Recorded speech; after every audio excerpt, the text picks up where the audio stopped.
Friends, good morning. And welcome to worship here from the historic sanctuary of the Fountain Street Church in Grand Rapids, Michigan. My name is Nathan Danis, and I want to welcome you to worship into this space without reservation. Fountain Street Church is a non-denominational and free church, and has been so for over 150 years. A couple of quick notes before we continue this service today. Our final hymn today, we are singing an adaptation of the Battle Hymn of the Republic. It is not found in your hymnal, and so the lyrics are in the bulletin. I think Noah will probably play it through once for us. This is adapted from Julia Ward Howe's great work. Julia Ward Howe was a great American feminist and abolitionist during the Civil War, a suffragette. And this is an anti-slavery hymn. It was itself adopted from John Brown's body. John Brown, another great American hero. I think that if John Brown were here today, he'd be in this church today. So today is Memorial Day. It's the Sunday of Memorial Day. We honor today the memory of the war dead. We remember the price of war at Fountain Street Church and the cost to our community. Today, the Memorial Tower is open to the public, as it is today, and also on Armistice Day for Veterans Day. It's a day when we quietly read the names that are inscribed on the wall of that tower, and we remember the 289 members of our community who died in the First World War. It's the World War I monument for Kent County, Michigan. So please pass through the tower room with quiet reverence today as people from the city pay their respects. This summer, we're going to be working to make some upgrades and improvements to our sanctuary, to this room. One thing that we need that is not in that budget is a hearing amplification system. We don't have a working hearing loop right now in the church. So this system will help us share our campus with many different groups and with folks who are hard of hearing, and it's needed for some upcoming programs for the character school as well. The cost of this system is roughly $4,000. If you can contribute to this, if you can help us make this building as welcoming as our people, please reach out to the office or talk to somebody from the governing board. If you find them, you can call us at the office. And there's also a donation link on the giving portal on the church's website. Next Sunday, this first Sunday in June, we begin our church's celebration of its history of open and affirming practices. This is a fully LGBTQ affirming church. No reservations. So beginning next Sunday, I'm going to preach a sermon series on the queer heroes of the Bible, of which there are many. So these are writings from the scriptures that lift up, celebrate, affirm LGBTQ individuals and families and groups. And this will be the work of June. And Fountain Street Church is also sponsoring a table at Grand Rapids Pride on Saturday, June 21st, from 12 noon to 10 p.m., and we'd like a variety of Fountain Streeters to volunteer at that table. So if you're available, if you're going to Pride on that Saturday, contact the office, give us a call, let us know that you'd like to volunteer, or you can stop and talk to Chip in the social hall after worship. Chip, could you stand up so people know what you look like? This is Chip. Thank you, Chip, for overseeing this work. Wonderful. Chip is also one of our readers today. Please continue to pray for safe travels for our Fountain Club youth as they are on their journeys this weekend through northern Michigan about their important business of the Fountain Club. So pray for them and also for the adults who are shepherding them on that journey. So they're doing really well. And then lastly, we're going to have the membership book open in worship in 2 weeks. So that'll be Sunday, June 8th. We'll open the membership book. And just as a reminder, there are no tests for membership at Fountain Street Church. We issue no purity tests. We have no creeds. We expect only that you would come to us with an open heart and bring your full selves into membership with this church that has been built on the work of many generations. If you have questions about membership, you can reach out to me directly. And again, that book will be open down here in 2 weeks.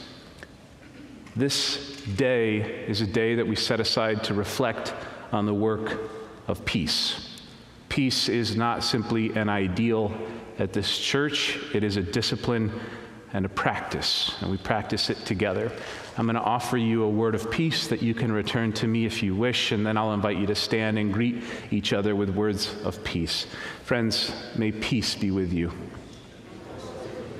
Thank you. Let's greet each other with words of peace.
You may be seated. I want to invite all of the children here who are here today to come forward and join me up front for a blessing. You can join me up front here on the steps if you're a child. All the children can come forward. Any grown-ups can come forward too if you want. Anyone who wants to be dismissed to character school, maybe ahead of the sermon, I don't know. You're welcome to join me up here. Good morning. Good morning.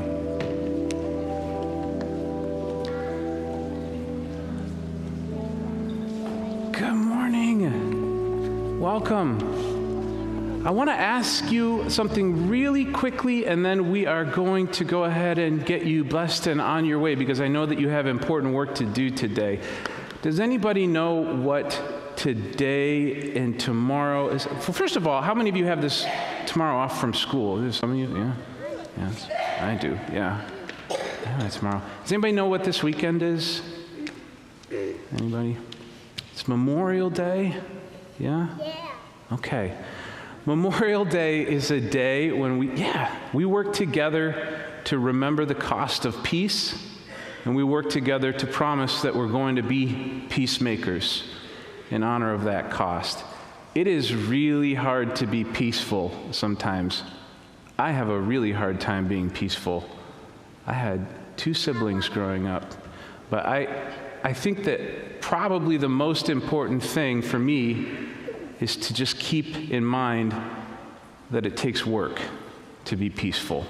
Yeah? I thought for our blessing today for Memorial Day weekend, we could just, this week maybe, try to be mindful and practice peace. Does that sound reasonable?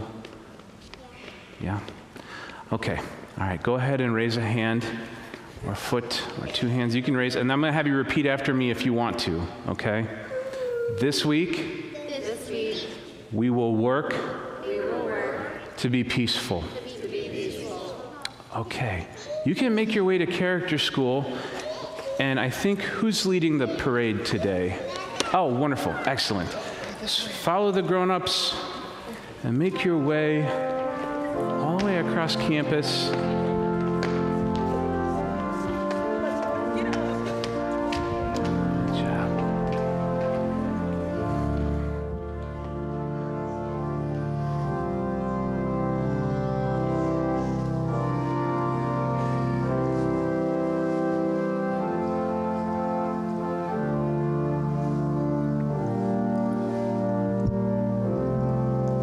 Good morning.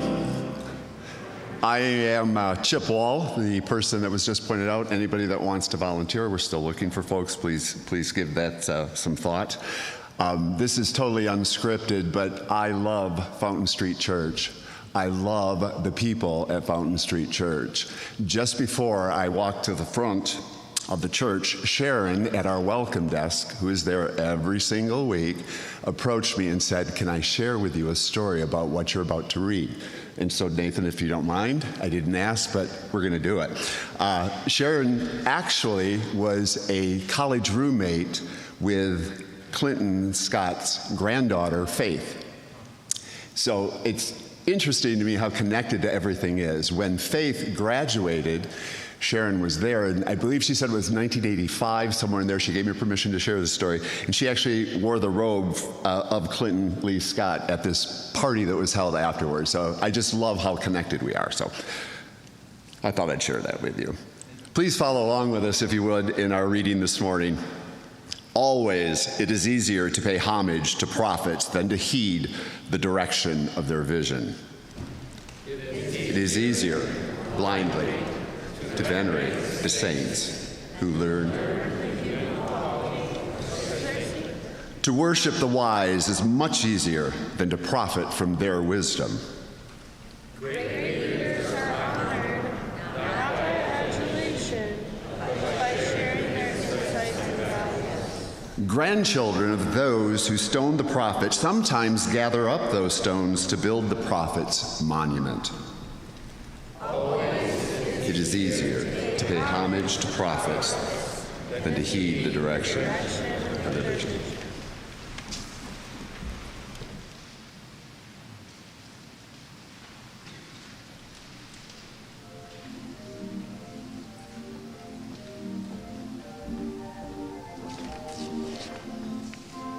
Where else do you get walking music, I ask you? Thank you, Noah.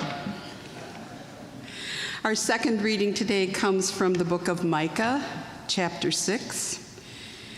And when the community wanders astray and begins to offer violent sacrifices, the prophet offers ethical correction and discipline. This was written among the people Israel during their captivity and exile.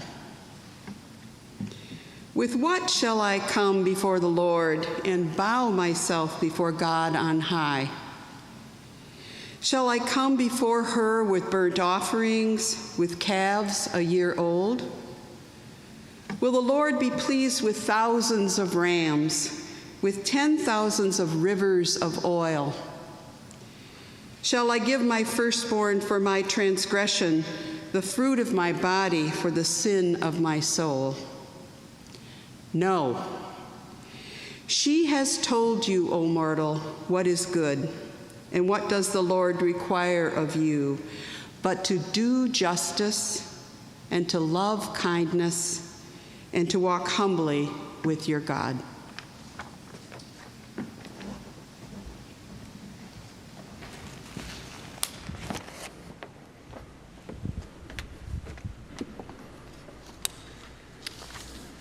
Friends, let us take a moment in silent reflection on these words we have just received.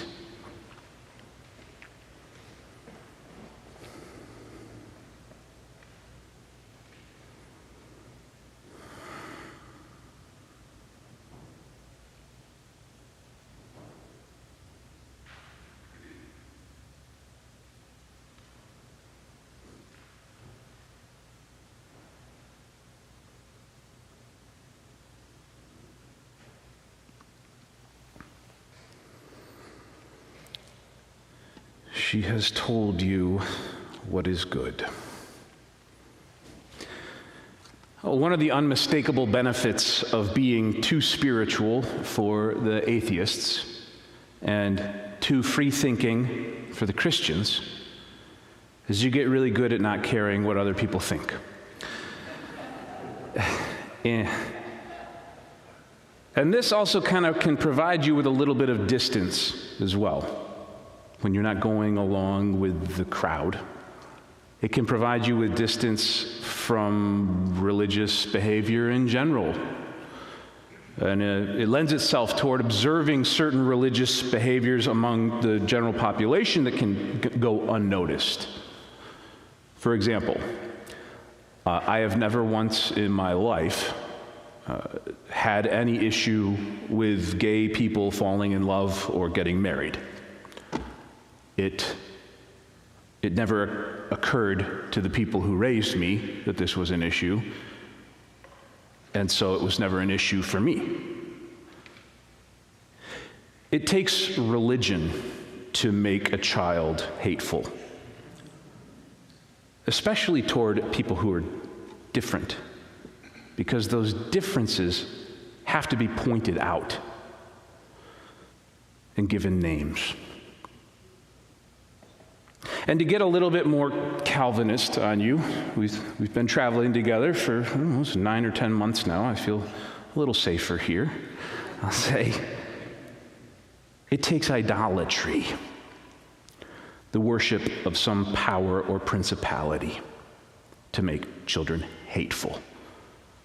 It takes idolatry. It takes some little deity made by human hands.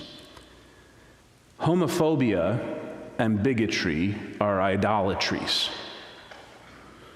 Human beings are naturally empathetic creatures because human beings are born with an innate desire to build community. It's in our programming. Building community helps us feel safe. That's how we survived the savannah. And all of this gets in the way of the various powers and principalities of the world. The prophet Micah, today, as we just heard, as Meredith shared, is fighting against an unnatural desire by the people to worship violence. Specifically, the idea of redemptive violence, that violence can somehow fix us or save us. And this is showing up in the form of blood sacrifices, rather than the practice of justice, which is what God asks for. You can read the entirety of chapter 6 of the book of Micah to put it into context. The prophet Micah is reminding the people of all of the horrors of the wilderness that they experienced in their past as a community, what they witnessed during their refugee journey. My people, prophet says, remember what Balak, king of Moab, counseled, and what Balaam, son of Beor, answered, and remember your journey from Shittim to Gilgal. This is supposed to evoke horrific community memories in the people. In the Hebrew Bible, the followers of God encounter horrifying things in the lands through which they traveled and immigrated. And perhaps none of the things were more gruesome than the great Moloch of the book of Leviticus. The Moloch, or the king, is depicted as a huge metal statue, sometimes as a hollow bull, and it's filled with fire at the base. And it is into this which sacrifices were thrown, often alive, including children. So wretched and disgusting was the practice of child sacrifice that when the authors of the ancient scriptures can even bring themselves to address it, it is utterly forbidden, and the people are called to drive it out from their midst by any means necessary. And yet, this terrible Moloch seems to haunt the pages of this book. It is now thought that this terrible crime against humanity was a practice that would worm its way back into the human population and into the community following periods of intense warfare. Now, it could be subdued in time by replacing human sacrifices with an animal, and then replacing the animal with offerings of crops and food and eventually incense and money. But it lingered, flaring up from time to time.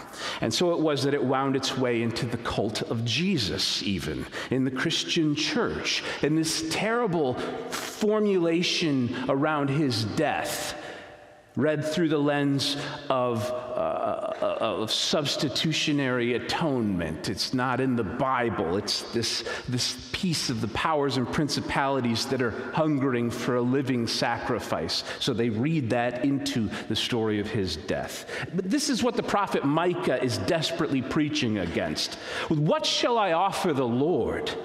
Shall I come before her with burnt offerings, with calves?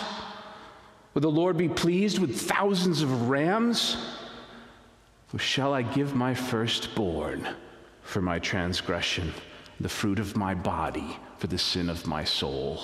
No, she has told you, O mortal, what is good, to do justice and love kindness and to walk humbly with your God. The powers and principalities of the world are always hard at work. That's my Calvinism. There it is. Someone is always trying to convince us that violence can somehow save us. And the prophets of God are hard at work, helping us remember that this is a lie. Now, Jesus of Nazareth was particularly sharp at pointing this out to people, and it got the powers and principalities angry enough to murder him, which they did. The greatest idolatry, the greatest Moloch, is the unholy beast called war. Let me tell you of the Moloch of war and my belief of the deity that drives this machine. Now, I'm not a soldier, but I was raised by a soldier. And in my early 20s, I served as a medic overseas in villages and cities that were living underneath a brutal military occupation. And so I've got some experience with these things by virtue of having been raised by an Army officer and working side by side with medics who served during wars. And so I got cause to concern myself with what war does to human beings. I learned about it secondhand, though. Now, during World War II, a very clever and very sinister man encountered a very big problem for the war machine. The man was Brigadier General Samuel Lyman Atwood Marshall, affectionately nicknamed General Slam on account of his initials. Right? He spent a tremendous amount of time and resources trying to uncover and study something that I think he probably could have learned just by asking the nearest 6-year-old child. Brigadier General Samuel Lyman Atwood Marshall, God help me, I'm not going to use that stupid nickname. He discovered that in the First and Second War, after interviewing these soldiers and studying these wars, that during times of intense stress under combat, and even when their own lives were in danger, he discovered that less than 25% of soldiers would fire their weapons. They wouldn't fire their weapons. During trench warfare in the First World War, it would sometimes drop as low as 15%. Only 15% of the soldiers would fire their weapons when it was time. 85% of the soldiers wouldn't shoot. In his own words, Marshall argued that even with their own lives at risk, the resistance of the average individual, quote, toward killing a fellow man, end quote, was such that he wrote, he will not take life if it is possible to turn away from that responsibility, and then at that vital point, he suddenly becomes a conscientious objector, end quote. Well, good news for the better angels of humanity, and terrible news for the Moloch of war. But thankfully for the powers and principalities, Brigadier General Samuel Lyman Atwood Marshall hatched a plan to fix this problem. He would remedy this terrible disorder, which he labeled non-firing, which I would call sanity. And he writes, it was a problem of discipline. Discipline, from the Latin, disciplis, same root as disciple, which means to learn. They had to make disciples out of these soldiers. And so they began by replacing the traditional bullseye target on the firing range with a silhouette cutout in the shape of a man. And he developed the now somewhat famous combat marksmanship course, which trained soldiers to use their weapons under stressful scenarios. This is the introduction of role-playing into military training, combat role-playing. I'm not going to go through all of this. If you've seen Kubrick's Full Metal Jacket, you've seen what it looks like in operation. It was by the time then that American boots really hit the ground in earnest in Korea and then later in Vietnam, the military's so-called fire metrics were much higher, and soldiers wouldn't then hesitate to fire their weapons.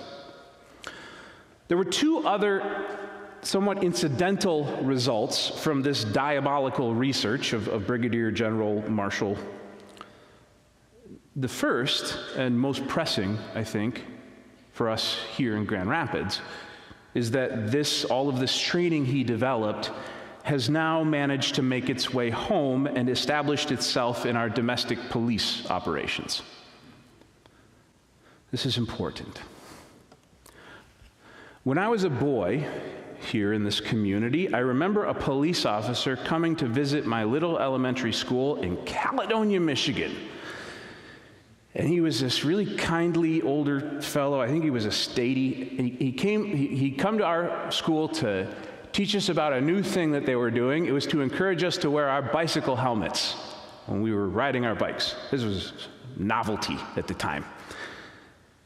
And I remember another boy in my class. I think we were in about the third grade.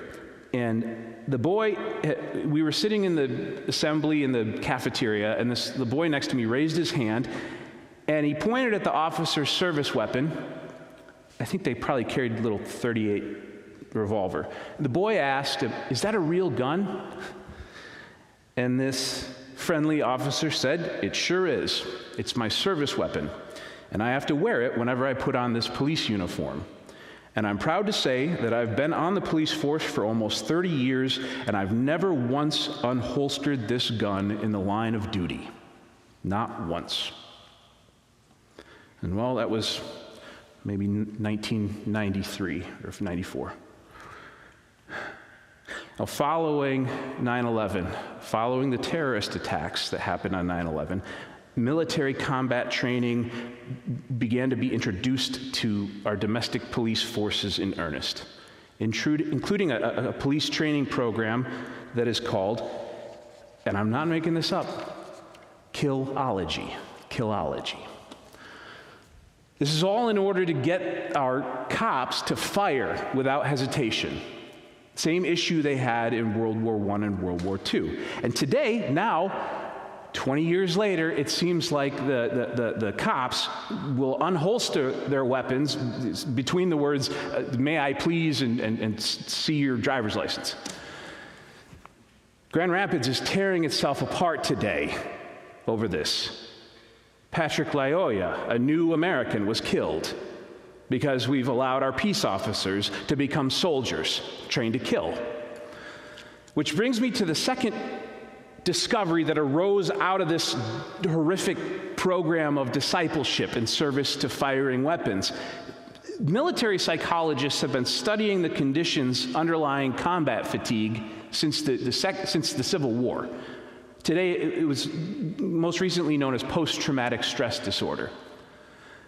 And they found that PTSD actually skyrocketed in the years following the introduction of this new firing discipline. Today, this disease kills more American soldiers than combat. Do you understand? Now more American soldiers die as a result of PTSD than die in combat. How can this be?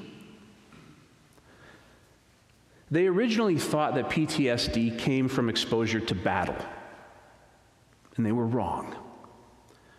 And now, as of 2019, medical researchers and healthcare professionals and chaplains and psychologists have begun using a new term: moral injury. They're learning that this isn't often a result of combat, but it is often a result of training for combat. According to the Clinical Psychology Review, moral injury is, quote, "an injury to an individual's moral conscience and values resulting from an act of perceived moral transgression."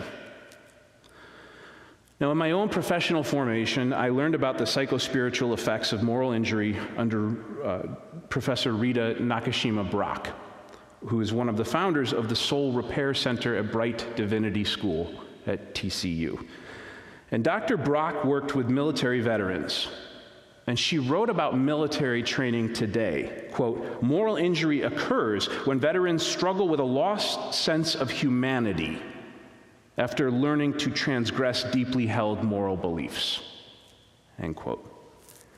And so it appears that being trained to kill runs so contrary to the innate programming of human psychology that it can result in death. War is a Moloch, and preparing for war injures the soul. Violence is a great cavernous fire in the shape of a beast that appears to promise salvation, redemption, security, if only we will offer up to it our best young people. But behind it, behind this Moloch, there is, I believe, another little god sitting on a hidden throne, another prince of hell that speaks through the Moloch. This other behind the scenes, pulling the strings, is addressed quite directly and plainly by Jesus of Nazareth. In the Gospel of Matthew, chapter 6, 24, he explains directly, "You cannot serve both God and Mammon. Who is Mammon, and what does he have to do with Moloch? Last week I was sitting in the archives and I was reading an old newspaper from the 1930s, the Grand Rapids Herald. And I saw an announcement that caught my attention about a great speaker who was coming to town to give a lecture at Fountain Street Church, right here in this pulpit. The papers quietly announced that a military man was coming to Fountain Street in January of 1932 by the name of Major General Smedley Butler. Now, I may be the son of an Army man who didn't have much to say about the Marine Corps, but reading the name Smedley Butler shot a rod of iron down my spine. Smedley Butler was one of the most decorated generals in American history, receiving his direct commission as a Marine second lieutenant at the age of 16 in 1898 during the Spanish-American War. By the time that he arrived, then 30-some-odd years later, to speak at Fountain Street Church, he was beyond the status of a war hero. He was a national treasure. But something had begun to gnaw at his soul, and he began to speak about it here in this church. Just 2 years after he spoke here, in 1934, General Butler went public with a conspiracy that is known today as the business plot.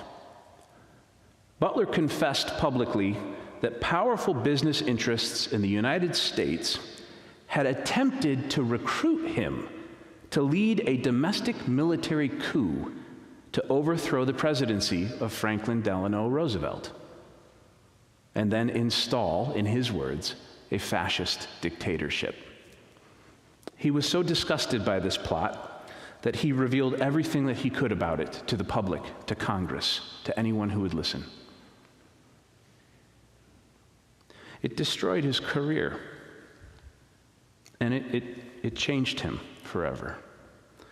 General Butler began to speak through his understanding that this beast called war, that he'd spent his life trying to understand, this terrible Moloch that consumes with fire, that it wasn't a god, but it was a tool. War was a tool wielded by another power, another hand, another principality. That war had become a tool, in his words, of capitalism. By 1935, he was giving speeches to pacifist groups around the country.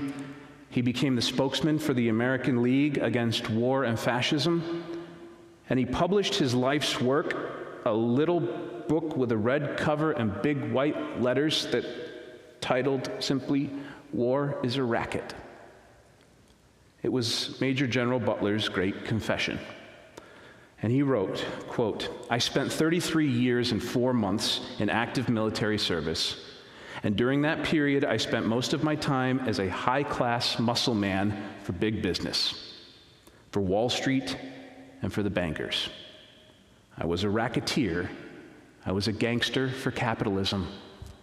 I helped make Mexico safe for American oil interests in 1914. I helped purify Nicaragua for the international banking house of Brown Brothers, and the Dominican Republic for the American sugar interests, and Honduras for the American fruit companies. And in China, I helped see to it that Standard Oil went on its way unmolested. Al Capone could only operate his racket in 3 districts. I operated on 3 continents." End quote. Well, we are still human beings, and we are still born knowing that war is a deep and malicious evil, a failure of politics, and a scandal. But so long as we permit Mammon to sit firm behind that flaming Moloch, it will continue to summon forth adoring crowds that worship violence as redemption and war as salvation. With what shall we come before the Lord and bow ourselves before God on high? Shall we come before God with burnt offerings, with calves a year old? Or shall we give our firstborn for our transgressions, and the fruit of our bodies for the sins of our soul? As we set foot tomorrow into this Memorial Day, as I set foot into Memorial Day, I will lift up my religious truth and my religious discipline. And I will teach this again to my children. I declare abolition to war. Abolition forever to the moral injuries that result from training our children for war. And I will tell the truth about war with the same courage as the prophet Micah and great men like Smedley Butler, until we have destroyed war forever. And instead, we will have learned to do justice, to love mercy and kindness and humility, because war is a fraud sold to the people for the benefit of the rich. And may God have mercy on their souls. And may those lives destroyed or lost to the great Moloch of war never be forgotten.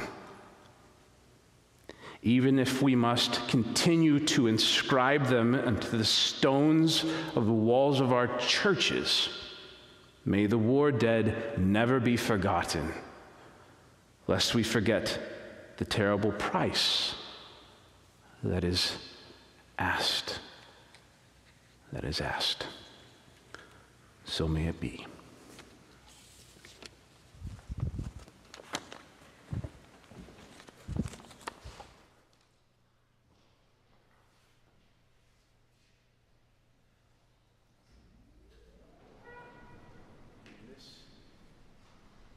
In this work, as we continue to build this church to tell the truth, I'm going to ask the ushers to come forward and receive our offering this day, all of which is used to change this community for the better. The ushers will come forward to receive your offerings, and thank you.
that we may remember forever the price that has been paid, and that we will dedicate ourselves to the peace that is to come. So may it be. Friends, let us sing our closing hymn together, the Battle Hymn of the Republic.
Let us go forth from here rededicated to the work of peace.